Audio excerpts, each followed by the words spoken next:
Normalement, celui qui suit, parce qu'en fait, regardez, il y a un truc qui est très important.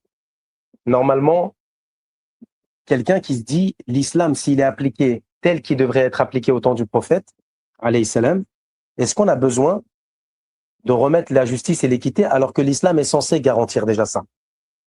Normalement, l'islam, il garantit la justice et l'équité.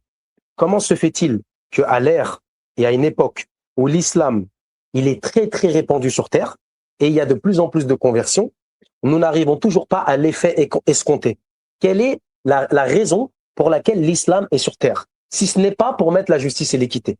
Donc vous avez dans l'équation quelque chose qui est clair, que vous avez l'islam, mais il manque l'essence de l'islam qui est la justice, l'équité et tout ce que ça demande. Pourquoi? Réponse égale Ad-Dajjal. Parce qu'on a dit que Ad-Dajjal, il subtilise l'essence même de ce qui est à l'intérieur de l'islam et il laisse que l'apparent, la carcasse. C'est pour ça que le prophète, il dit alayhi salam, à la fin des temps, il ne restera de l'islam que le nom. Donc, Al-Mahdi, alayhi salam, il vient justement, il s'inscrit dans le fait de revenir prendre les droits d'Allah sur tous les injustes, qui sont que justement, la sunna du prophète, alayhi salatu wassalam, wa ala alihi. Et quand on dit la sunna, c'est pas encore une fois l'apparent.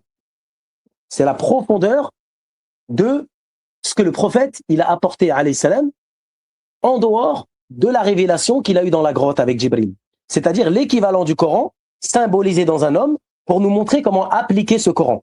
Pour nous montrer comment expérimenter les réalités coraniques dans nos vies du quotidien. Quel intérêt de connaître un Coran par cœur si nous en sommes incapables de vivre avec?